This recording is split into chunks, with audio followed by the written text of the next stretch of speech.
kita ko. May encourage na kita. Oh.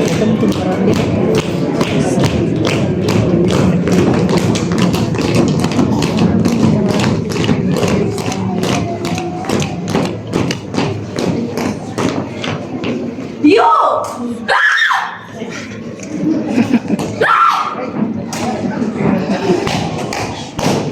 Psalm 34 of David, when he pretended to be insane before Abimelech, who drove him away and he left. I will extol the Lord at all times. His praise will always be on my lips. My soul will boast in the Lord. Let the afflicted hear and rejoice. Glorify the Lord with me. Let us exalt his name together.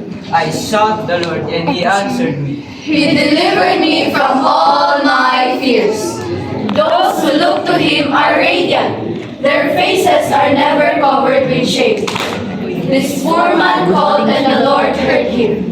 He saved him out of all his troubles. The angel of the Lord encamps around those who fear him, and he delivers them. Taste and see that the Lord is good. Blessed is the man who takes refuge in him. Fear the Lord, you his saints, for those who fear him lack nothing.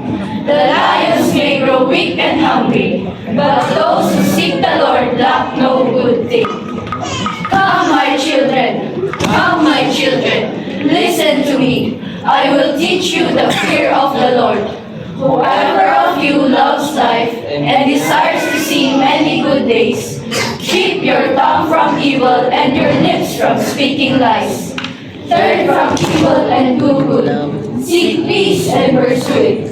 The eyes of the Lord are on the righteous, and his ears are attentive to their cry. The face of the Lord is against those who do evil, to cut off the memory of them from the earth.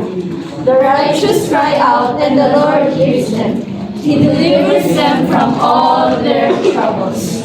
The Lord is close to the brokenhearted, and saves those who are crushed in spirit. A righteous man may have many troubles, but the Lord delivers him from them all.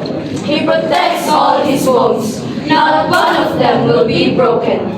Evil will slay the wicked. The foes of the righteous will be condemned. The Lord redeems his servants. No one will be condemned who takes refuge in him. Psalm 34.